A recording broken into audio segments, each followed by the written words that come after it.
बिस्मिल्लाहिर्रहमानिर्रहीम।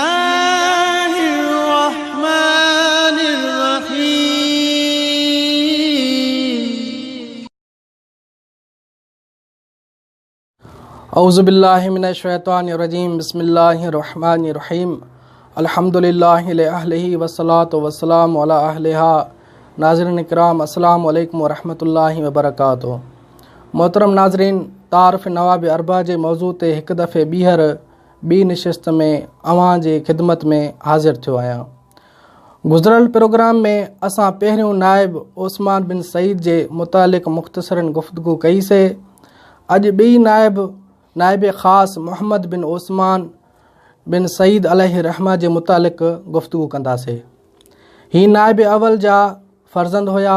पहिरें नाइब उस्मान बिन सईद पंहिंजे वफ़ात खां पहिरियां इमाम ज़माना अलैहिस्सलातु वस्सलाम जे हुकुम सां हिन खे नाइब मुक़ररु कयो ऐं ॿिए नाइब खे संदन वालिद जे वफ़ात ते ख़त लिखी ताज़ियत कई ऐं नाइब ख़ासि हुजण जी ताईद कई। ही ॿई पीउ पुट अइमा जे नज़र में मोतमिद हुया। इमाम हसन असगरी फ़रमायो, अल उमरी इब्नुहु सिकताने। उस्मान बिन सईद उमरी ऐं संदसि पुट मोहम्मद सिका आहिनि। ॿिए नाइब तक़रीबन 40 सालनि ताईं नियाबत जा फ़राइज़ अंजाम ॾिनऊं ऐं आख़िर में तक़रीबन 304 हिजरी या 305 हिजरी में वफ़ात कयऊं। वफ़ात खां पहिरियां इमाम अलैहिस्सलाम जे हुकुम सां हुसैन इब्न रूह खे टियों नाइब ख़ासि मुक़ररु कयो वियो। मोहम्मद बिन उस्मान संदसि वालिद वांगुरु साहिब करामात हुयो।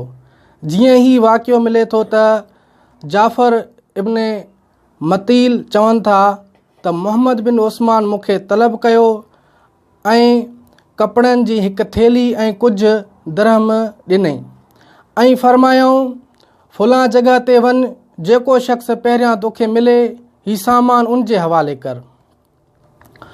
इब्न मतील चवनि था, मां जॾहिं मुक़ररु मकान ते पहुतुसि त उते हुसैन बिन मुहम्मद बीठा हुआ।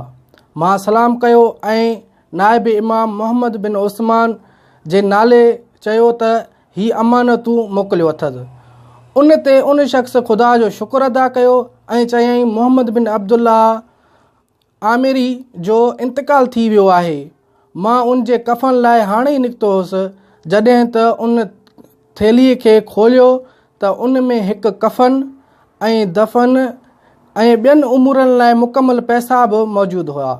यादि रहे त पहिरियां उतां निकितो हो ऐं वफ़ात बाद में थी हुई। असांजी ॿी निशिस्त हिते पहुती।